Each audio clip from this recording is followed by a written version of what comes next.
এই ক্লাসটি প্রতি শুক্রবার ঠিক সকাল 7টার সময় করে অনুষ্ঠিত হবে। ক্লাসটির নাম হলো সুন্নতের ভান্ডারের ক্লাস। যেহেতু আজকের সুন্নতের ভান্ডারের প্রথম ক্লাস, তাই আমি সর্বপ্রথম আপনাদেরকে সুন্নতের শুরু থেকে আমি বোঝানোর চেষ্টা করব। নাহমাদুহু ওয়া নুসাল্লি আলা রাসূলিহিল কারীম, আম্মা বাদ। ফাউযু বিল্লাহি মিনাশ শাইতানির রাজীম, বিসমিল্লাহির রহমানির রহিম।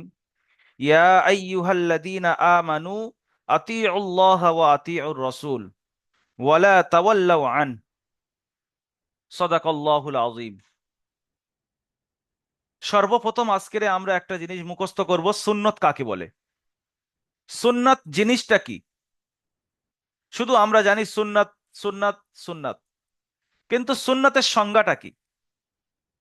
সুন্নাত ওই জিনিসকে বলা হয় যেটাকে হাদিস বলা হয়। হাদিস আর সুন্নাতের মধ্যে কোনো পার্থক্য নেই। আমরা বলে থাকি না, যেটা হাদিস ওটা হাদিস মানে ওটা সুন্নাত। দুটো একই শব্দ, মুতারাদিফ শব্দ বলা হয়, আরবি থেকে বলা হয় মুতারাদিফ, মানে দুটো শব্দের অর্থ একই, একে মুতারাদিফ শব্দ বলা হয়। তো যাকে বলা হয় হাদিস তাকে বলা হয় সুন্নাত। সেই জন্য কোথায় কোথায় হাদিস বয়ান করা বা কোথায় কোথায় কিছু একটা হলো বলা হয় না যে সুন্নাত, এটা বলা নাই, বলা বলা যাবে না। তুমি এই কাজটা করছো, এটা তো সুন্নাত। হালাকে তার জানা নেই যে এটা সুন্নাত কি সুন্নাত নয়। আপনি সুন্নাত বলে দিলেন মানে ওই সুন্নাতটা আল্লাহ রসুলের কওলি হতে হবে বা ফেলি হতে হবে বা আমালি হতে হবে। আর যদি না হয় তাহলে আপনার এই বলাটা কিয়ামতের ময়দানে আপনার আগুনের কাঁচি দিয়ে জিহ্বা কাটা হবে। কেন? যেটা হাদিস নয় আর আপনি হাদিস বয়ান করলেন। কোথায় কোথায় আমরা বলে থাকি, এটা বলা যাবে না। হাদিস আর সুন্নত মুতারাদিফ শব্দ, একই শব্দ। যেটা হাদিস নয় সেটা হাদিস ভাবে যদি আপনি পেশ করেন, তাহলে আপনি উম্মতকে তো গোমরা করছেন। আপনাকে সঠিক তথ্য জানতে হবে এটা হাদিস কিনা। সর্বপ্রথম আপনি জানবেন, কারের মুখ থেকে শুনেও বয়ান করা যাবে না, এটাও খুব রিস্ক। কেউ একজন ট্রেনের ভেতরে আসছিলেন বা কাজের মধ্যে দুজনে কাজ করছিলেন, বলেছে এটা হাদিস, আর আপনি শুনে নিয়ে গিয়ে সেটা ফ্যামিলির মধ্যে বয়ান করছেন। কিন্তু আমি যেটা বয়ান করছি সেটা কিতাবের বাইরে থেকে আমি বয়ান করছি না, তাহলে আমার কথাটা আপনি নিয়ে প্রচার করতে পারেন। যদি কোনো মহিলা এসে থাকেন, তো অনেকে লিঙ্ক শেয়ার করে বাড়ির মহিলাদের, তো মহিলাদের ক্যামেরা অফ করার কথাও বলবে না। আমি একজন এসছে মহিলা দেখতে পাচ্ছি, আমি ক্যামেরা অফ করে দিচ্ছি এখান থেকে। ঠিক আছে, ক্যামেরা অফ রাখতে হবে মহিলাদের।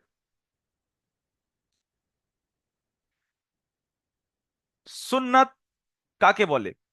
সুন্নাত হলো ওই জিনিসকে বলা হবে যেটা শরিয়তে মধ্যে ঘোষণা হয়েছে যে আল্লাহ রসুল সাল্লাল্লাহু আলাইহি ওয়াসাল্লাম এই কাজটা করেছেন বা বলেছেন বা আমল করেছেন, বা কাউকে আমল করতে দেখে আল্লাহ রসুল সাল্লাহ সাল্লাম চুপ থেকেছেন, এই জিনিসটাকে সুন্নাত বলা হয়, হাদিস বলা হয়। আল্লাহ রসুল সাল্লাহ সাল্লাম সেই কাজটা নিজে আমল করেছেন। মনে করেন না, জোহরের আগে 4 রাকাত সুন্নাত নামাজ আল্লাহ রসুল সাল্লাহ সাল্লাম নিজে আদায় করেছেন, তাহলে এই কাজটা সুন্নাত। আল্লাহ রসুল সাল্লাহ সাল্লাম সেই কাজটা করতে কাউকে হুকুম করেছেন, কোন সাহাবীকে বলেছেন তুমি এই কাজটি করো, তাহলে এটা কওলান আল্লাহ রসুল সাল্লাহ সাল্লাম বলেছেন, কওলি সুন্নাত। বা আল্লাহ রসুল সাল্লাহ সাল্লাম দেখছেন কোন সাহাবীকে কোনো জিনিস আমল করতে, আর আল্লাহ রসুল সাল্লাহ সাল্লাম সেই আমলটি দেখে চুপ থেকেছেন, তার মানে ভাবতে হবে এটাও সুন্নাত।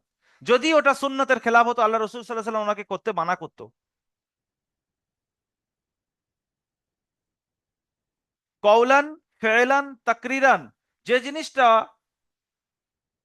আল্লাহ রসুল সাল্লাহ সাল্লামের থেকে সাবিত আছে শরীয়তের মধ্যে, সেটাকে আমরা সুন্নত বলে জানবো। তাহলে বাংলা ভাষায় আপনি কি বলবেন যদি কেউ আপনাকে জিজ্ঞাসা করে যে সুন্নাত কাকে বলে? আপনি বলবেন আল্লাহ রসুল সাল্লাহ সাল্লাম যে কাজটা নিজে করেছেন বা কাউকে করতে বলেছেন, হুকুম করেছেন, বা কেউ করছে দেখে খামোশ ছিলেন, একে সুন্নাত বলা হয়। সুন্নতের সুন্নত কয় প্রকার? সুন্নতের ভাগ কটা? সব সুন্নতের উপরে তো আমল করা জরুরি নয় না। তো সুন্নতের দুটো ভাগ রয়েছে। এক নম্বর সুন্নতের ভাগ হলো যেটাকে আমরা সুন্নতে হুদা বলে জানি। সেটা আমভাবে যারা কিতাব পড়ে না, এমনি মুখে মুখে শুনে যারা যারা আওয়ামদের কাছে, যেমন আপনারা জানেন কি সুন্নতে মুআক্কাদা, সুন্নতে গয়ের মুআক্কাদা। আসলে কিন্তু সুন্নতে মুআক্কাদাকে সুন্নতে হুদা বলা হয় কিতাবী ভাষায়। একটা হলো সুন্নতে হুদা, আর একটা হলো সুন্নতে জাওয়াইদ। সুন্নতে হুদা মানে সুন্নতে মুআক্কাদা, আর সুন্নতে জাওয়াইদ মানে সুন্নতে গয়ের মুআক্কাদা। যে সুন্নতের সম্পর্ক ইবাদতের সাথে হবে, যেমন রোজার মধ্যে যে সুন্নত আছে, নামাজের আগে যে আগে পরে যে সুন্নত গুলো আছে, ওটা ইবাদতের সাথে সম্পর্ক, ওই সুন্নতকে সুন্নতে হুদা বলা হয়। আর একটা সুন্নতের সম্পর্ক ইবাদতের সাথে হয় না, বরং সুন্নতটার সম্পর্ক লেবাসের সাথে আছে, নাওমের সাথে আছে। একটা পোশাক পরার সুন্নত আছে, যে আমি প্রথমে, আমি যদি প্যান্ট পরি বা আমি যদি পায়জামা পরি, তো তার ডান পাটা প্রথমে প্রবেশ করতে হবে, এটা সুন্নত। কিন্তু এটা লেবাসের সাথে সম্পর্ক, তো এটা সুন্নতে জাওয়াইদের মধ্যে যাবে, এটা সুন্নতে জাওয়াইদ। আর একটা ইবাদতের সাথে সম্পর্ক রাখে, সেটা হলো সুন্নতে হুদা। চলেন ওখান থেকে আমরা বেরিয়ে আসি। যেটা আমরা জানি আম ভাষায় সেটাই আমরা বুঝি, সুন্নতে মুআক্কাদা, সুন্নতে গয়ের মুআক্কাদা। সুন্নতে মুআক্কাদা কাকে বলে?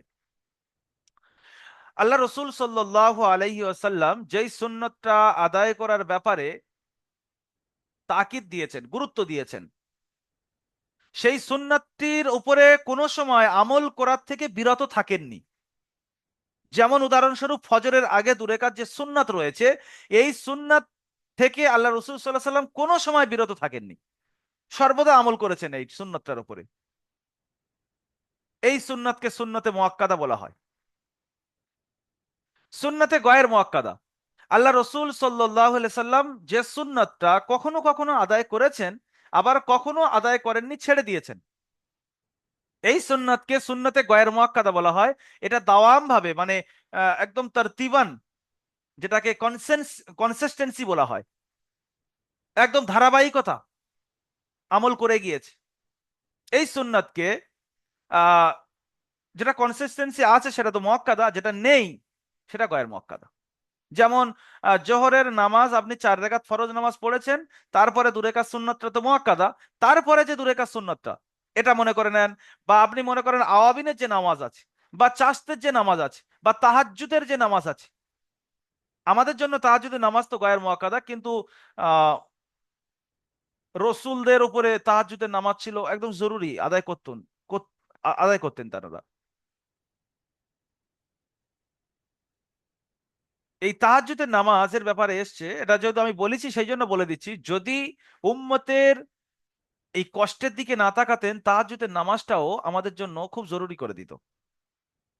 কিন্তু উম্মত সারা দিন ব্যস্ত থাকে, সারাদিন কষ্টের কাজ করে, ওই রাত্রেবেলা উঠতে পারবে কিনা এই দিকে লক্ষ্য করে কিন্তু আমাদের ছাড় দিয়ে দিয়েছে, আমাদের জন্য কিন্তু মুআক্কাদা নয়।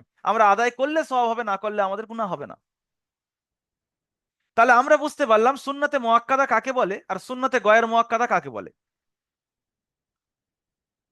আর একবার ক্লিয়ারলি বলে দিই, যে সুন্নতটা আল্লাহ রসুল সাল্লাহ সাল্লাম সব সময় আদায় করেছেন, কোনো সময় ছাড়েননি, সেটাকে সুন্নতে মুআক্কাদা বলবেন। আর যে সুন্নতির উপরে আল্লাহ রসুল সাল্লাহ সাল্লাম কখনো কখনো আমল করেছেন, আবার কখনো ছেড়ে দিয়েছেন, সেটাকে সুন্নতে গয়ের মুআক্কাদা বলা হয়। এই সুন্নতে মুআক্কাদার হুকুম কি আর গয়ের মুআক্কাদার হুকুম কি? সুন্নতে মুআক্কাদা আপনাকে অবশ্যই আদায় করতে হবে। যদি আপনি সুন্নতে মুআক্কাদা ছেড়ে দেন, তাহলে আপনি তারিকে সুন্নাত বা সুন্নতের মুখালিফ হিসাবে আপনি গণ্য হবেন, আপনার না খাতায় আমলনামায় গুনাহ লেখা হবে। আর সব সময় যদি আপনি পাবন্দির সাথে সুন্নতে মুআক্কাদা ছাড়তে থাকেন, তাহলে এক সময় আপনার কাছ থেকে ফরজটাও ছেড়ে যাবে। সেই জন্য করে সুন্নতে মুআক্কাদার উপরে গুরুত্ব সহকারে আদায় করতে হবে, না হলে আপনি গুনাহগার হবেন। কিন্তু সুন্নতে গয়ের মুআক্কাদা যেটা আছে, সেটা যদি আপনি আমল করেন, তাহলে আপনার, এখন বিষয় হলো কোনটা মুআক্কাদা কোনটা গয়ের মুআক্কাদা, এ বিষয় নিয়ে আলোচনা আমরা পরে আস্তে আস্তে করব, ক্লাস বাই ক্লাস, ধাপে ধাপে। কোনটা মুআক্কাদা কোনটা গয়ের মুআক্কাদা, 5 ওয়াক্ত নামাজের মধ্যেও বিস্তারিত বয়ান করব, কোনটা মুআক্কাদা কোনটা গয়ের মুআক্কাদা, কোনটা করতে হবে কোনটা না করলেও চলবে, সেগুলো আলোচনা করব। আজকে শুধু হুকুমটা জেনে নেন। সুন্নতে গয়ের মুআক্কাদা যদি আপনি আমল করেন তাহলে আপনার সওয়াব হবে, আর যদি আপনি আমল না করতে পারেন তাহলে আপনার কিন্তু গুনাহ হবে না। যেমন মনে করে নেন আপনি চাষতের নামাজ পড়েননি, বা আপনি আওয়াবিনের নামাজ পড়েননি। আওয়াবিনের নামাজ মাগরিবের নামাজের পরে হয়, চাষতের নামাজ ফজরের নামাজের পরে হয়। ফজরের নামাজের যে সূর্য উদয় হয়ে গেলে তার 20 মিনিট পরে হয় চাষতের নামাজ। 20 মিনিট, 15 মিনিট, 10 মিনিট, ওটা বলা যায় না, যখন সূর্য পুরো উঠে যাবে তখন। তো এই সমস্ত সুন্নতে গয়ের মুআক্কাদার উপর যদি আপনি আমল করেন, আপনি আল্লাহ তাআলার দরবারে অনেক পিয়ারা হয়ে যাবেন, হাবিব হয়ে যাবেন। কেন? আপনি যে জিনিসটা আমল না করলেও গুনাহ হয় না সেটার উপরে আমল করছেন। কিন্তু আপনি আমল করেননি বলে যে আপনার গুনাহ হবে এরকম নয়। তাহলে আমরা বুঝতে পারলাম সুন্নাত কাকে বলে, সুন্নতের কটা ভাগ আছে, এবং সুন্নতে মুআক্কাদা, সুন্নতে গয়ের মুআক্কাদার সংজ্ঞা কি, এর হুকুমটা আবার কি সেটাও জেনে নিলাম। এখন আমরা জানবো যে আল্লাহ সুবহানাহু ওয়া তাআলা এই সুন্নতের উপরে আমল করার জন্য উম্মতকে, এই আল্লাহ রসুল সাল্লাহ সাল্লামের যে আমরা উম্মত, আমাদের উপরে আল্লাহ তাআলা এই সুন্নতের উপরে আমল করতে হবে কিরকম তাকিদ দিয়েছেন কোরআনের মধ্যে। সর্বপ্রথম মাথায় গেঁথে রেখে দেন, আল্লাহ সুবহানাহু ওয়া তাআলা যেখানে নিজের ইতোয়াতের কথা আল্লাহ বর্ণনা করেছেন, সেখানে রসুলের ইতোয়াতের কথাও প্রকাশ করেছেন। আপনি যদি, এর সারাংশ হলো এটা, আপনি যদি আল্লাহকে পেতে চান, আপনি যদি জান্নাতের রাস্তায় চলতে চান, তাহলে আপনার জন্য সুন্নতের রাস্তা ইখতিয়ার করতে হবে। আল্লাহ সুবহানাহু ওয়া তাআলা বলছে, ইয়া আইয়ুহাল্লাযীনা আমানু আতিউল্লাহ ওয়া আতিউর রাসূল, তোমরা আমার কথা মানো। এ মুমিন, তুমি মুমিন, তাহলে আমার কথা মানো। আমি আল্লাহ, আমার কথা মানো। ওয়া আতিউর রাসূল, আর রাসূলের ইত্তেবা করো। তাহলে আল্লাহ নিজের হুকুমটা নিজে এখানে বয়ান করলো, আতিউল্লাহ, রাসূলের হুকুমটা কিন্তু ছাড়লো না, আতিউর রাসূল। এরকম কোরআনে অসংখ্য জায়গায় বর্ণনা করেছেন। যেমন কুল আতিউল্লাহ ওয়া রাসূল, শুধু বলেছে এই নবী আপনি বলে দেন যে আমি আল্লাহ, আমাকে ইতাআত করো এবং আপনার পেরবির করার কথাও বলে দাও। কুল আতিউল্লাহ ওয়া রাসূল। কোন জায়গায় বয়ান করেছে কুল আতিউল্লাহ ওয়া আতিউর রাসূল, তাকিদান বলেছে। ওখানে শুধু যদি ওয়াকফ করতো, এটা আরবির ব্যাকরণের কায়দা, আমি বলছি কুল আতিউল্লাহ ওয়ার রাসূল, ওয়াও দিয়ে যদি বলে দিত এবং করে যে আপনি আমাকে মানেন এবং ওনাকে, হয়ে যেত। কিন্তু আতিউটা ডবল নিয়ে আসছে, কুল আতিউল্লাহ ও আতিউর রাসূল, ওখানে তাকিদ করছেন। আতিউটা ডবল নিয়ে এসে তাকিদ করছেন যে যেরকম আমাকে মানা জরুরি, সেরকম রসুলের ইত্তেবা করাও জরুরি। এর থেকে বোঝা যাচ্ছে যে যদি শুধু আমরা ওপর থেকে ভাষা কলে ফরজগুলো আদায় করে নিই আর রসুলের সুন্নতের ইত্তিবা না করি, আমার জন্য জান্নাতে যাওয়া মুশকিল হয়ে যাবে। সেটা আগে আমি বর্ণনা করে দিচ্ছি, এটা হাদিস আছে এতে।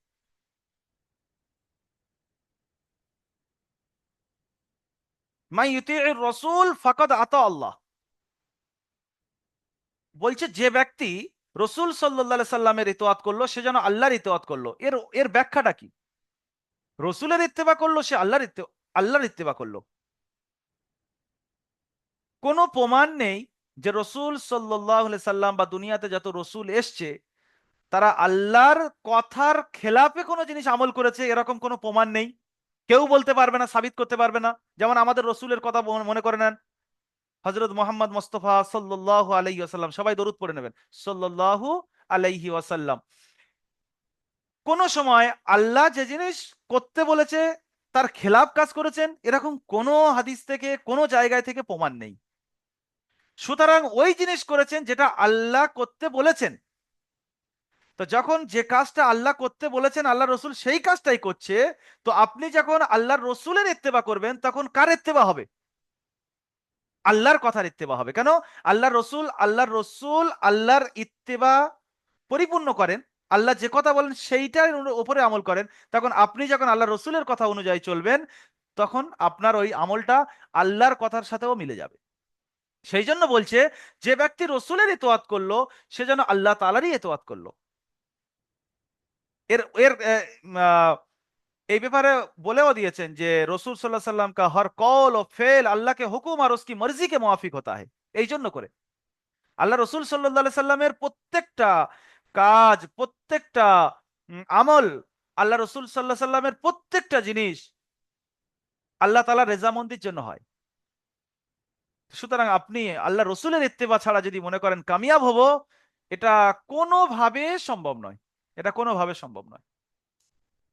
সেজন্য আমাদেরকে আল্লাহ রসুল সাল্লাল্লাহু সাল্লামের ইত্তিবার, আল্লাহর ইত্তেবার সাথে সাথে, আল্লাহর হুকুম মানার সাথে সাথে আল্লাহ রসুল সাল্লাল্লাহু সাল্লামের ইত্তেবার আহ পেরোবি করতে হবে, ইত্তেবা করতে হবে। আচ্ছা, আমি একবার সবাইকে দেখে নিই কানারা কানারা আছেন। হুম। হাত তোলার দরকার নেই। কে শামসুদ্দিন ভাই সাহেব মনে হচ্ছে হাত তুলেছেন। হাত তোলার দরকার নেই। প্রশ্ন যখন নেব তখন হাত তুলবেন, এখন হাত তোলার দরকার নেই।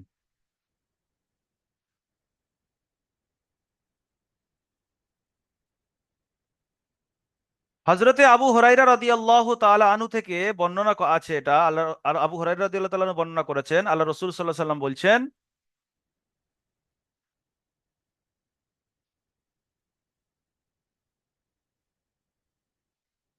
এটা আবু হুরায়রা রাদিয়াল্লাহু তাআলা রেওয়ায়েত, যে যদি তোমরা জান্নাতে যেতে চাও তাহলে আল্লাহ রসুল সাল্লাল্লাহু আলাইহি সাল্লামের ইত্তিবা করো। তাকিদ এখানে, আপনি সুন্নতকে ইত্তেবা করবেন কি করবেন না আপনি বিবেচনা করে নেবেন। বলছে আল্লাহ রসুল সাল্লাল্লাহু আলাইহি সাল্লামের ইত্তেবার যে ইনকার করলো সে জান্নাতে দাখিল হতে পারবেন না। है ना, परिष्कार हदीस। आप सल्लल्लाहु अलैहि वसल्लम ने फरमाया, तुम सब जन्नत में दाखिल होगे सिवाय उसके जिसने मेरा इनकार किया। আল্লাহ রসুল বলছেন আমাকে যে ইনকার করলো সে ছাড়া প্রত্যেকটা ব্যক্তি জান্নাতে যাবে। তাহলে যারা ইত্তেবায়ে সুন্নাত, ইত্তেবায়ে রসুল করলো না, তাদের জন্য জান্নাত কিন্তু নয়। তাহলে জান্নাতে যেতে গেলে বোঝা গেল আমার ইত্তেবায়ে সুন্নাত খেয়াল রাখতে হবে। প্রত্যেকটা জায়গায় আমার রসুলের কি সুন্নাত আছে, আমি খেতে বসছি, এগুলো আমি আপনাদেরকে স্টেপ বাই স্টেপ শেখাবো। আপনি কোরআন শিখে নিয়ে ফারেক হয়ে যাবেন, তারপরেও এই লাইভ ক্লাসটা চলবে, এবং লাইভ ক্লাসে আমাদের প্রত্যেকটা স্টুডেন্টকে আমরা সবসময় নিয়ে আসার চেষ্টা করব। আর লাইভ ক্লাসে আপনি মনে করেন কোরআন শিখে ফারিক হয়ে গেছেন, এটা নিশ্চিন্তে থাকবেন যে হুজুরের এই ক্লাসটা শুরু করেছি, আমার জিন্দগিতে তো লাইফ টাইম আমি চাইছি এই লাইভটা করব। যতদিন আমি বেঁচে আছি বা এই একাডেমি যতদিন চলবে, আল্লাহ যতদিন রাখবেন ততদিন চলবে। এই লাইভটা তো চালু হয়েছে মানে থাকবে, আর পরস্পর ধাপে ধাপে হতে যাবে। এই সুন্নতের ভান্ডারের ক্লাসটা হতে চলবে। সে আমি জায়গা আমার জায়গায় আমি মরে গেলে অন্য কেউ আসবে, আল্লাহ কারে দিয়ে খিদমত নেবেন। তো আমি এটা এখানে একদম দায়মি করে যাচ্ছি যে যে ছাত্র ফারিগ হয়ে যাবে, গ্রুপ থেকে বেরিয়ে যাবে, সে যেন এই লাইভে আসতে পারে। এমন নয় যে যারা বর্তমানে পড়ছে তারা শুধু এই লাইভটা করবে। সেরকম একটা আমরা গ্রুপ তৈরি করব সমস্ত ছাত্রদের, সেখানেই লিঙ্কটা শেয়ার করে দিলে আপনারা আসবেন এখান থেকে। ফ্রি সাপোর্ট এটা, এর জন্য কোনো পে করতে হবে না যে এই লাইভে আমি হয়তো আসছি না, এই আমি আর কোরআন পড়ছি না, তো এই লাইভে আসতে পারবো কিনা। নিশ্চিন্তায় থাকেন, আপনি অবশ্যই আসতে পারবেন। এই লাইভটা সবার জন্য, যতজন ছাত্র একদম শুরু থেকে পড়ে শেষ করেছে, ফারিগ হয়েছে বা নতুন ঢুকছে, সবার জন্য এই লাইভটা। তো সব সময় আসতে পারবেন, চিন্তার কোনো কারণ নেই।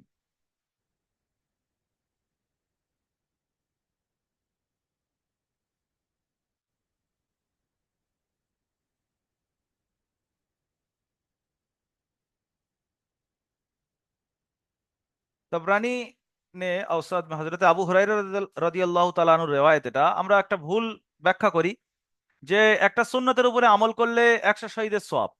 এটা একটু ঘুরিয়ে বলে, বা একটু ঘুরিয়ে আপনি শুনেছেন, আজকের একদম রেওয়ায়তের সাথে সঠিক শুনে নেন। কোন সুন্নতের উপরে আপনি আমল করছেন তার ফায়দা কি, ফজিলত কি? সর্বপ্রথম ফজিলত তো এটাই হয়ে গেল যে আপনি আল্লাহ রসুলের ইত্তেবা করবেন, আপনি আল্লাহ রসুলের সাথে জান্নাতে থাকবেন। আপনি আল্লাহ রসুলের ইত্তেবা করবেন, আপনি জান্নাতে প্রবেশ করবেন। এর থেকে বড় ফায়দা আর কি? জান্নাত, আখেরাতের সব থেকে বড় পুঁজি হলো জান্নাত। এর থেকে আর বড় ফায়দা কি? কিন্তু তারপরেও ফজিলত বোঝাতে গিয়ে বলছেন যে যদি কোন সুন্নত মিটনেওয়ালা, মিটে যাচ্ছে সেই সুন্নতটা, তার উপরে আর আমল করনেওয়ালা কেউ নেই, আপনি সেই সময় গিয়ে আমল করছেন, সেই মজলিসে আপনি ঢুকে সেই সুন্নতের উপর আমল করছেন, আপনার 100 শহীদের সওয়াব দেওয়া হবে। একটা শহীদ ব্যক্তির সওয়াব কত? বিনা হিসেবে জান্নাত। একটা সওয়াব নিয়ে নেন, একটা শহীদ ব্যক্তির সওয়াব কত? বিনা হিসেবে জান্নাতে যাবে। শহীদের গায়ে রক্ত লাগা থাকবে, শহীদ কবর থেকে উঠবে ওই রকম যেরকম অবস্থায় সে শহীদ হয়েছে, গায়ে রক্ত লাগা থাকবে, সেই অবস্থায় সোজা বলবে জান্নাতে চলে যাও। যদি তার জেহাদটা আল্লাহর জন্য হয়ে থাকে, কোনো লোক দেখানি নয় যে আমার অনেক শক্তি আছে দেখো আমি জেহাদ করেছি, এই জন্য যদি না হয়, যদি আল্লাহর জন্য হয়ে থাকে ওই জেহাদটা, আর ওখানে গিয়ে ওই জেহাদে গিয়ে শহীদ হয়েছে, ওই ব্যক্তি কিয়ামতের ময়দানে কবর থেকে মাটি ঝাড়তে ঝাড়তে উঠবে আর সোজা জান্নাতে যাবে। আপনাকে 100 শহীদের সওয়াব দেওয়া হবে। তার মানে আপনি, আপনার জান্নাতের রাস্তা কতটা সহজ হয়ে গেল আপনি ক্যালকুলেশন করেন, এখানে আর ক্যালকুলেটর কাজ করবে না। একটা বিয়ে বাড়ির মজলিসে আপনি গিয়েছেন, সেখানে সবাই চেয়ার টেবিলে চামচ দিয়ে খাচ্ছে, হাত না ধুয়ে খাচ্ছে।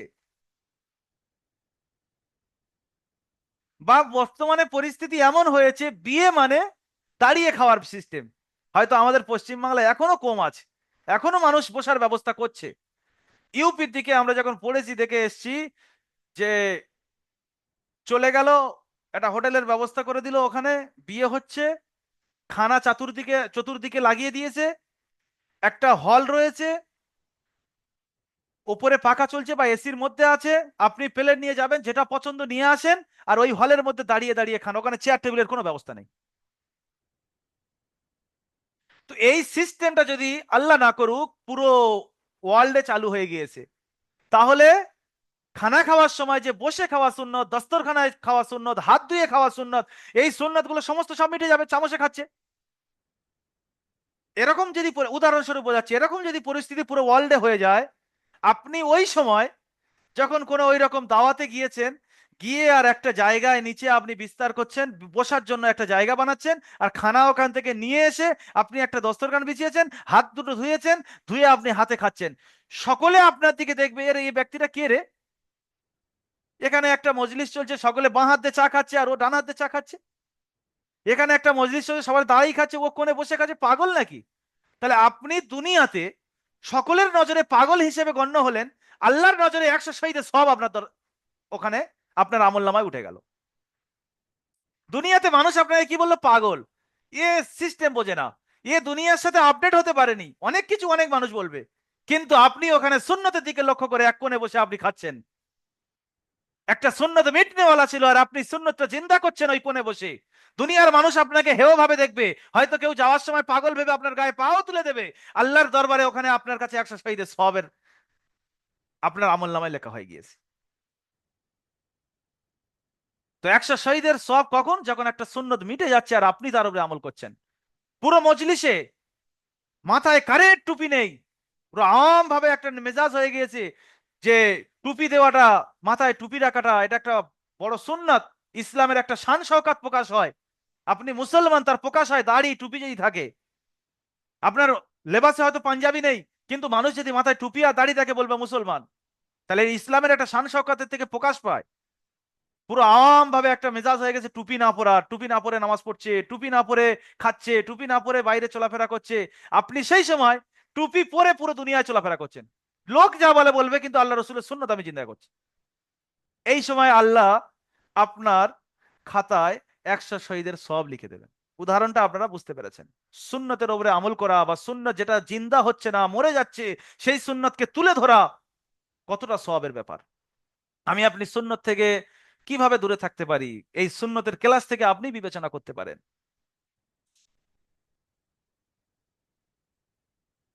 হযরত আনাস রাদিয়াল্লাহু তাআলা আনহু রিওয়ায়েত,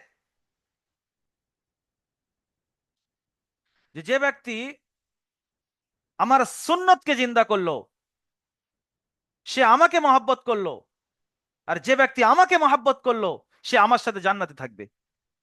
হযরত আনাস রাদিয়াল্লাহু তাআলা আনহু রিওয়ায়েত এটা। যে ব্যক্তি আমার সুন্নতের সাথে মহব্বত করলো সে আমার সাথে মহব্বত করলো, যে আমার সাথে মহব্বত করলো সে আমার সাথে জান্নাতে থাকবে। কে আমরা চাই না আল্লাহ রসুলের সাথে জান্নাতে থাকবো? কে চাই না বলেন? আমরা প্রত্যেকে চাই যে আমার আমার জান্নাতটা আল্লাহ রসুলের সাথে হোক। তাহলে আপনাকে, আপনি যদি চান যে আমার জান্নাত আল্লাহ রসুলের জান্নাত একই জান্নাত হোক, তাহলে আপনার সর্বপ্রথম দুনিয়াতে ইত্তেবায়ে সুন্নাহ, সুন্নতের উপরে খেয়াল রাখতে হবে। এর পরবর্তীতে কিন্তু এই সুন্নতের আহমিয়াত গুলো বোঝানো হবে না। এবার ডাইরেক্ট আমি সুন্নতে ঢুকে যাব পরের ক্লাস থেকে। খাওয়ার কি সুন্নত আছে, ঘুমানোর কি সুন্নাত আছে, আপনি আপনার অফিসে বসবেন কি সুন্নাত আছে, আপনি কোনো কাজ করবেন কি সুন্নাত আছে, সমস্ত সুন্নাত আমি বয়ান করব। কিন্তু সুন্নাতের আহমিয়াত গুলো আজকের মাথায় ঢুকিয়ে নেন, যে আপনি আমল করবেন কি না করবেন আপনি চিন্তা করবেন। অনেক জিনিস আছে আমরা হয়তো আমল করার চেষ্টা করি, সেগুলো জানি না। সেই জন্য আমি এই সুন্নতের ভান্ডারের ক্লাসটা চালু করেছি। আপনার মেজাজ আছে আমি সুন্নতের উপর আমল করব, আপনার মেজাজ আছে আমি খানাটা সম্পূর্ণ সুন্নত তরিকায় খাবো, কিন্তু আপনি জানেনই না সুন্নত তরিকাটা কি আছে। সেগুলো আমি স্টেপ বাই স্টেপ আপনাদেরকে শিখিয়ে থাকবো, আপনারা আমল করবেন আস্তে আস্তে।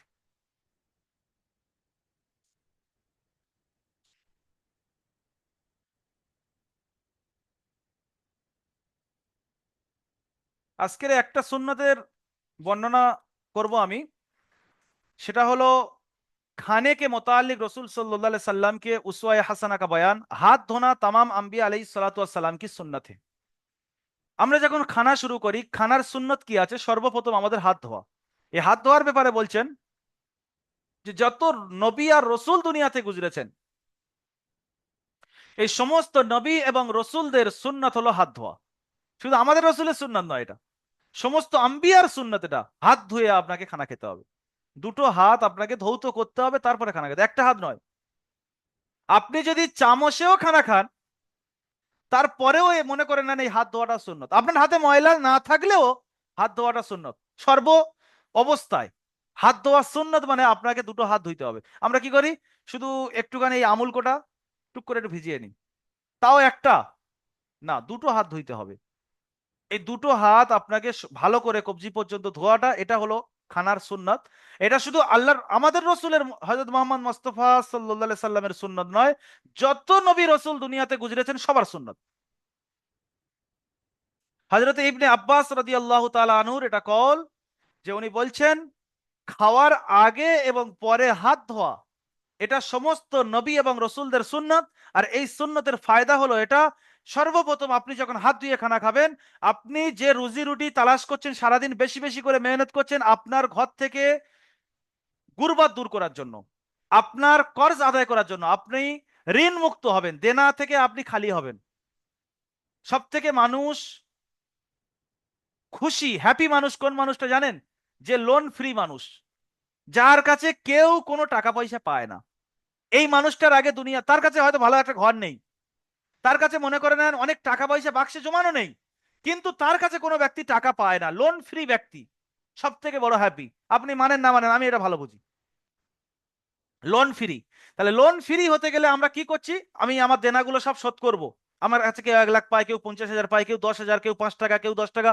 এর জন্য আমি প্রতিদিন মেহনত করছি যে আমি আমার সংসারকে ভালোভাবে চালাবো এবং আমি লোন ফ্রি হব, যতজন দেনা পায় আমি দিয়ে দেবো। এর জন্য আমি সারাদিন মেহনত করছি। কিন্তু এর জন্য এটাও মেহনত করেন না যে সুন্নতের উপরে আমল করলে যদি আপনি লোন ফ্রি হতে পারেন। তো হজরতে আনাস ইবনে আব্বাস রাদিয়াল্লাহু তাআলা বলছেন যে যদি আপনি, এটা হাদিস, হ্যাঁ, আপনার হাত ধুয়ে আপনি খানা খান, তো আপনার ঘর থেকে ফকর দূর হয়ে যাবে এবং গুরবাত দূর হয়ে যাবে। আর এবং এটা তামাম নবীদের তামাম রসুলদেরও সুন্নত। তাহলে আমরা কে চাই না যে আমার ঘর থেকে সমস্ত কর্জ সমস্ত দেনা আদায় হয়ে যাক, আমার ঘর থেকে গুরবাত হটে যাক। আমরা সবাই চাই। যখন আমরা সবাই চাই, তো এই সুন্নতের উপরে সুন্নত ভেবে আমল করতে হবে, কিন্তু দেনা দূর করার জন্য আমল করা হবে না। এটা আল্লাহ রসুলের সুন্নত, তাই আমল করতে হবে। সুন্নত ভেবে আপনাকে আমল করতে হবে। আপনি যখন এই আমলের উপরে জমে যাবেন, আল্লাহ তাআলা আপনার রুজির মধ্যে বরকত দান করবেন। আর রুজির মধ্যে বরকত দিলেই আপনি গুরবত আপনার ঘর থেকে দূর হবে, আপনার দেনা আপনার কর্জ সব শোধ হয়ে যাবে, আপনি লোন ফ্রি ব্যক্তি হয়ে যাবেন। হযরত আনাস রাদিয়াল্লাহু তাআলা আনহুর এটা একটা কওল আছে যে যে ব্যক্তি চায় যে আমার ঘরে সব থেকে বেশি খায়ের বরকত অনেক বেশি হোক, সে যেন খানা খাওয়ার আগে তার দুটো হাত ধুয়ে নেয়। যে ব্যক্তি চায় যে আমার ঘর থেকে, আমার ঘরের মধ্যে সব থেকে আল্লাহর বরকত হোক, খায়ের হোক, এটা বেশি হোক আমি চাচ্ছি, তো তাদের ঘরে যেন এই আমলটা থাকে, তার বাচ্চাও খানা খাচ্ছে হাত ধুয়ে খাচ্ছে, তার বিবিও খানা হাত ধুয়ে খাচ্ছে, সে নিজে যখন খানা খাচ্ছে হাত ধুয়ে খাচ্ছে। এই বিষয়ে একটা ঘটনাও বয়ান করেছেন হযরত, যে একটা ব্যক্তি বুজুর্গ ব্যক্তি ছিল, আলেম ছিল না, সে কোনো মাওলানা নয়, হাফেজ নয়, মুফতি নয়, কারি নয়, কিচ্ছু নয়। একটা বুজুর্গ ব্যক্তি আল্লাহর ইবাদত করত। কোনো একটা মজলিসে ওই ব্যক্তিটা ওই ব্যক্তিটা কিন্তু ছিল বুজুর্গ ব্যক্তিটা ছিল, প্রায় 300 ওই এখনকার সময়ে 300 টাকা মানে কিচ্ছু নয়, কিন্তু তখনকার সময়ে পুরানো জামানায় 300 টাকা মানে অনেক খরচ। মনে করেন এখনকার সময় 3 কোটি টাকা। এতটা সে খরচ হয়ে গিয়েছিল, দেনদার হয়ে গিয়েছিল, তার দেনা শোধ করার মতো কোনো রাস্তাও ছিল না। আর খুব বেশি হলে 5 মিনিট হবে, আপনারা সব কাজে বেরিয়ে যাবেন আমরা জানি। তো আমি এই লাইভটা খুব বেশি করবো না, মানে খুব বেশি থেকে বেশি 40 মিনিট, এর থেকে উপরে যাওয়াই যাবে না, 7টা 40 পর্যন্ত শেষ করতে হবে, অনেকের ডিউটি 8টা থেকে থাকে। তো ওই ব্যক্তিটা 300 ওই ওই ওই সময়ের জন্য 300 টাকা তার খরচ হয়ে গিয়েছিল। তো সে কোনো একটা মজলিসে, আলেমের মজলিসে, যেমন আপনারা এই বসে আমার মজলিস থেকে আপনারা শুনলেন, এটা হয়তো আপনারা জানতেন না যে খানা হাত ধুয়ে খেলে ঘর থেকে গুরবত দূর হয়ে যায়, ঘরে বরকত নাজিল হয়, আপনারা জানতেন না। আপনাদের মধ্যে অনেকে হয়তো কর্জদার আছে। তো এইরকম উনি কোনো একটা মজলিস থেকে শুনেছে যে খানা যদি খাওয়ার আগে হাত দুটো ধুয়ে নেওয়া হয়, আর খানা খাওয়ার পরেও যদি দুটো হাত ধুয়ে নেওয়া হয়, সে ব্যক্তিটা ঘরে বরকত হবে, এবং সে গুরবত থেকে, গুরবত তার ঘর থেকে দূর হয়ে যাবে, সে গরিবতা থেকে নাজাত পাবে। তারপর থেকে সে কন্টিনিউ খানা খাওয়ার আগে হাত ধোয়া শুরু করলো, এবং খানা খাওয়ার পরেও হাত ধোয়া শুরু করলো। কিছুদিনের মধ্যে আল্লাহর ফজলে সে ব্যক্তিটা কর্জ মুক্ত হয়ে গেল। এটা একেবারেই সত্য ঘটনা, কোনো ঘটনাটা কোনো বানানো ঘটনা নয়, এটা রেওয়ায়তের সাথে এর ঘটনাটা আছে এটা। তো একটা ব্যক্তি, সে কর্জ মুক্ত হয়ে গেল একটা সুন্নতের উপর আমল করার জন্য। দুনিয়ার এটা ফায়দা বলছি, আখেরাতে ফায়দা তো আছে, যতগুলো পিছনে বর্ণনা হলো সবগুলো আখেরাতের ফায়দা। তো আপনি কমসে কম আখেরাতের ফায়দার দিকে লক্ষ্য করে করেন, সুন্নত ভেবে করেন। আপনাকে ওই কর্জ মুক্ত হওয়ার জন্য করলে হবে না। ওই ব্যক্তিটা কিন্তু সুন্নত ভেবে করেছিল, আপনাকেও সুন্নত ভেবে, যে হাত ধোয়াটা খাওয়ার আগে, হাত পরে খাওয়ার পরে হাত ধোয়াটা এটা সুন্নত। এই সুন্নত ভেবে যখন আপনি আমল করবেন, আপনার সব আখেরাতের জন্য আপনার আমলনামায় লেখা থাকবে, দুনিয়াতে আপনার ফায়দা হবেই হবে। আর আপনি যদি দুনিয়ার ফায়দার জন্য করেন, তাহলে কিন্তু আপনি ফজিলাত থেকে মাহরুম থাকবেন। তো প্রত্যেকটা আমল সুন্নত ভেবে করতে হবে। হ্যাঁ, এটা খেয়াল রাখতে হবে, আল্লাহ তাআলা আপনার দুটো হাত দিয়েছে, দুটো হাত দামনায় থেকে কেটে দেয়নি। অনেক ব্যক্তির দেখবেন গামছার ভিতরে বা জামার ভিতরে আছে, তার হাত নেই। আল্লাহ আপনার এত বড় নিয়ামত দিয়েছেন, আপনি চামচে খানা খাচ্ছেন, আপনি দুটো হাত ধুচ্ছেন না। ফ্যাশন, ফ্যাশনে চলে যাচ্ছেন আপনি। আপনি কিন্তু সুন্নত থেকে এরাজ করছেন। হোক না দুনিয়া একদিকে চলছে, আমি অন্যদিকে চলবো। দুনিয়া যাক না একদিকে, আমি অন্যদিকে যাব। পুরো দুনিয়া জাহান্নামের দিকে দৌড়ে দৌড়ে যাবে, আমি জান্নাতের দিকে ছুটে ছুটে যাব। যখন আল্লাহ তাআলা দুটো হাত দিয়েছে, তো এই হাত দিয়ে খানা খাওয়া শেখেন। ফ্যাশন করতে গিয়ে চামচ নিয়ে আসেন না। আজকাল ফ্যাশন হয়ে গিয়েছে, মায়েরাও ছোট ছোট বাচ্চাকে শেখাচ্ছে, বাবু আর হাত দিয়ে খানা খাওয়াটা আর চলছে না, এই জামানা বদলে গিয়েছে। এখন হচ্ছে কি, চামচ দিয়ে খানা খাওয়ানো শেখাচ্ছে, বাচ্চাকে চামচ দিয়ে খাওয়াচ্ছে, বাড়িতেও প্লেট দিচ্ছে টেবিলের উপরে, আর টেবিলের উপরে চামচও দিয়ে দিচ্ছে যে আপনি চামচ নিয়ে খানা খান। এটা ফ্যাশন। আপনি যত ফ্যাশনের দিকে যাবেন, তত আল্লাহ রসুলের সুন্নত থেকে আপনি দূর হবেন। যত আপনি আরাম আয়েশের দিকে যাবেন, তত আল্লাহ রসুলের সুন্নত থেকে ওই দিকে সরে যাবেন আপনি। মানা নেই আপনার একটা সুন্দর বাড়ি হবে, এটা শরীয়তে মানা আছে, কিন্তু সুন্দর বাড়ির মধ্যে চেয়ার টেবিল হবে, এটাই তো আপনি ফ্যাশনটা ইচ্ছা করে ঢোকাচ্ছেন। আপনি কোটি টাকা খরচ করে বাড়ি বানান, আপনার ওয়াইফকে, আপনার বাচ্চাকে পর্দার মধ্যে রাখার জন্য, এটা হবে আপনার জন্য ইবাদত। কিন্তু ওই কোটি টাকার বাড়ির মধ্যে যখন আপনি ঢোকাচ্ছেন টিভি, কোটি টাকার বাড়ির মধ্যে আপনি ঢোকাচ্ছেন চেয়ার টেবিল, কোটি টাকার বাড়ির মধ্যে ঢোকাচ্ছেন চামচ, খানা খাওয়ার সময় দস্তরখান নেই, কিচ্ছু নেই, আপনি পুরো সুন্নত থেকে দূরে সরে যাচ্ছেন। সেজন্য বাচ্চাদেরকে অভ্যাস করান, নিজে অভ্যাস করেন। এবং এই ভিডিওটা আমি গ্রুপেও দিয়ে দেবো, প্রত্যেকটা গ্রুপে, আমাদের ফেসবুকে, ইউটিউবে, সব জায়গায় দিয়ে দেবো। নিজের আহ, বাড়ির লোকেদের কাছে এই সমস্ত সুন্নতের জিনিসগুলো তাদের কাছে বর্ণনা করেন, বা যদি সময় না থাকে ভিডিওটা কমসে কম পাঠিয়ে দেন, তাদের উপর লাজিম করে দেন যে এটা দেখেন, দেখে এর উপরে আমল করেন। একটা বাচ্চাকে সুন্নতের উপরে আমল করানো ছাড়া যদি অন্যদিকে তাদের উপরে আমল করাই, ওই বাচ্চা বড় হয়ে কিভাবে আপনার জন্য নেকি করে কবরে পাঠাবে বলে আপনি চিন্তা ভাবনা করছেন? আপনি তো সর্বপ্রথম নিজে হাতে ওকে সুন্নতের খেলাফ আমল করা শিখিয়েছেন। তা আপনি কবরে শুয়ে শুয়ে ওই বাচ্চা থেকে কিভাবে নেকি নেবেন? নেকি নেওয়ার জন্য বাচ্চাকে শুরু থেকে, ছোট থেকে শেখাতে হয়। নিজের ওয়াইফের আপনি খুব ইনকাম করে দিচ্ছেন, বাড়িতে বরকত নেই, দেখছেন হয়তো আপনার ওয়াইফ পুরো সুন্নতের খেলাফ আমল করে চলছে, বাড়ির মধ্যে কিভাবে বরকতটা আসবে? তাহলে আপনি নিজে শেখেন, আপনার ওয়াইফকে শেখান, বাচ্চাকে শেখান, দেখবেন সর্বদিক থেকে যখন সুন্নতের উপরে এই আমলটা হবে, আপনার ঘর থেকে গুরবত অবশ্যই দূর হবে। আল্লাহ রসুল সাল্লাহ সাল্লাম বলেছেন, সাহাবারা বলেছেন, মানে হবে, এটা শিওর। কোনো জিনিস না বলা জিনিস, যেটা বলে গিয়েছে আর হচ্ছে না, এরকম কোনো জিনিস নয়। প্রত্যেকের পকেটে পকেটে গান বাজনা আসবে। তখনকার সময় মানুষ শুনে ভাবতো কিভাবে এটা সম্ভব। একটা রেডিও কিনতে গেলে মনে হয় কলকাতায় যেতে হতো, আর রেডিও এক জায়গায় যদি চলতো তো পুরো পাড়া ছুটে ছুটে তাদের বাড়ি গিয়ে দেখে আসতো আজকে কি খবর আছে। আর আজকের হচ্ছে কি, একটা বাচ্চা ছেলেও একটা ক্লিক করলেও পুরো দুনিয়ার খবর ঘরে বসে বসে দেখছে। পুরো ফিল্ম, পুরো টিভি, পুরো আপনার পকেটে, আপনার সব জায়গায় চলে এসেছে। তো যা বলে গিয়েছে সেগুলো স্টেপ বাই স্টেপ হচ্ছে। আর এটাও হবে। আপনি এর উপরে আমল করলে এটাও হবে। আপনি একটু মানে বেশি ইনকাম করে বরকত পাচ্ছেন না, কিন্তু কোন ইনকাম করেন, সিস্টেমে চলেন, দেখবেন আপনি বরকত পাবেন সিস্টেমে। আজকের হ্যাঁ, অনেক কথা আলোচনা হয়েছে। আমরা চেষ্টা করব সুন্নতের উপরে জমা। তাই পুরো দুনিয়ার মানুষ আমাকে যেরকম নজরে দেখুক, আল্লাহর নজরে আমি পিয়ারা হতে চাই।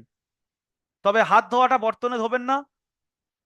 খানা খাওয়ার পরে আমরা বেশিরভাগ হাত ধুই, যে বর্তনে খেয়েছি ওই বর্তনে। কিন্তু এখানে হজরত বলছেন আহ सिलिमची में हाथ धोना दुरुस्त है, जिस बर्तन में খায়া হো উসমে হাত ধোনা বেয়াদবি হে। তবে এটা সুন্নতের খেলাফ নয়, তবে আপনি যে বর্তনে খানা খেলেন সেই বর্তনে যদি আপনি হাত ধুচ্ছেন তো আপনি বেয়াদবি করছেন। এটা বেয়াদব, আদবের খেলাফ। তো সেই জন্য করে প্রত্যেকের ঘরে সিলিমচি আছে, সিলিমচি ব্যবহার করবেন, সিলিমচিতে হাত ধোবেন খানা খাওয়ার আগে এবং পরে। আজকের এই এতটুকু। কাউকে প্রশ্ন নেওয়া মনে করছি না, 7টা 37 হয়ে গিয়েছে, 3 মিনিট বাকি আছে। শামসুদ্দিন ভাই বলে একজন শুরু থেকে হাত তুলে আছে, তো আমি আপনাকে পারমিশন দিচ্ছি, আপনি খুলে বলেন যদি কোনো প্রশ্ন থাকে, অল্প শর্ট করে, একদম 3 মিনিটের বেশি রাখবো না, আমি কেটে দেবো। আচ্ছা।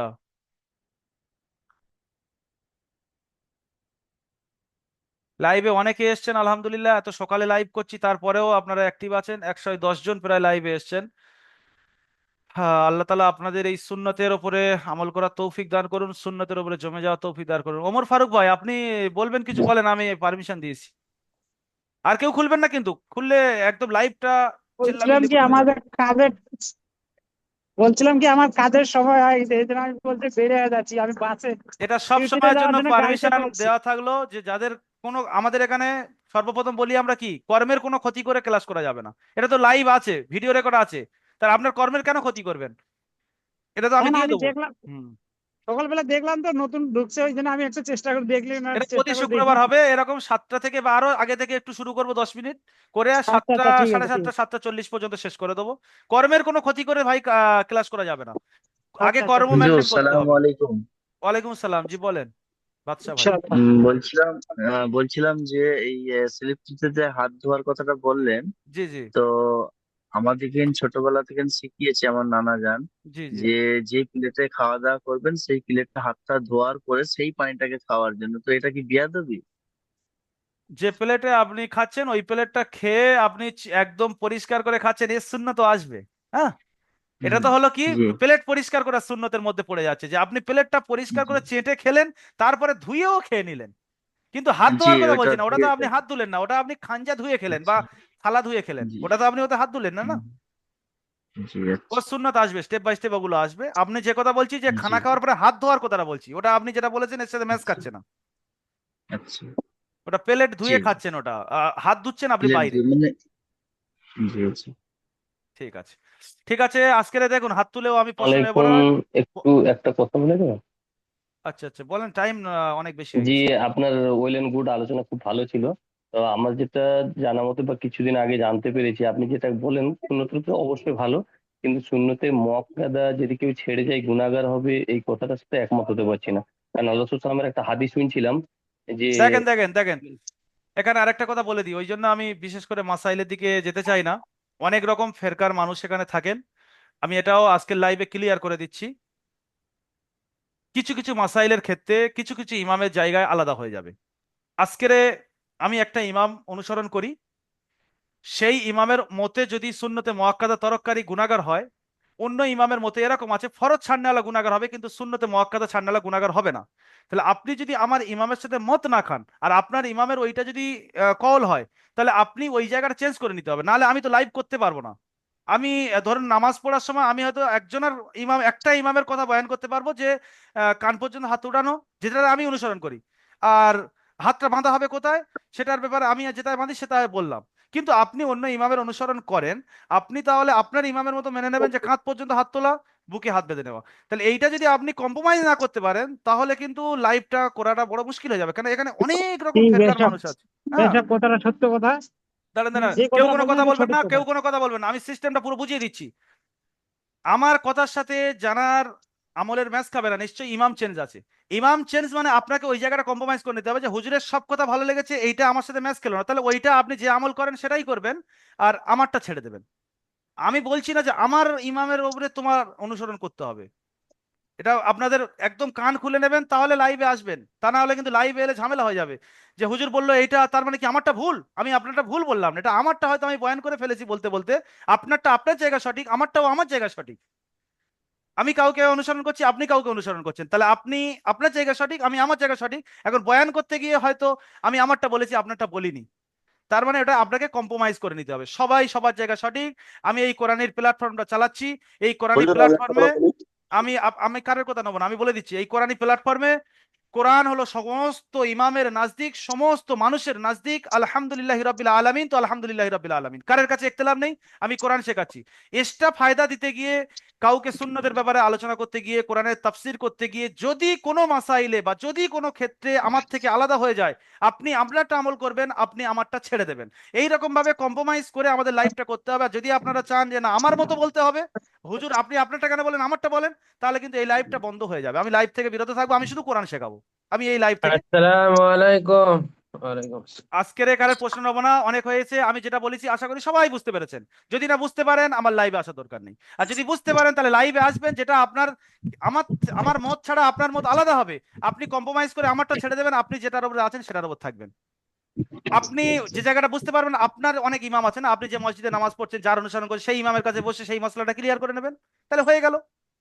হুম। হুজুর হুজুর আচ্ছা হালিমুদ্দিন ভাই, আপনার প্রশ্ন ছিল, আপনি বুঝতে পেরেছেন এই জিনিসটা? জি জি।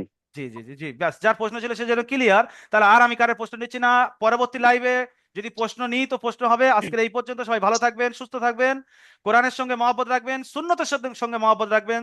দারুল আমাল একাডেমির সমস্ত স্টুডেন্টের জন্য দোয়া করবেন। এখানে সমস্ত মানুষ এসেছে কোরআন শেখার জন্য, যাতে করে সমস্ত মানুষ সঠিকভাবে কোরআন শুদ্ধভাবে শিখতে পারে। একে অপরের জন্য দোয়া করবেন। আসসালামু আলাইকুম ওয়া রাহমাতুল্লাহি ওয়া বারাকাতুহু।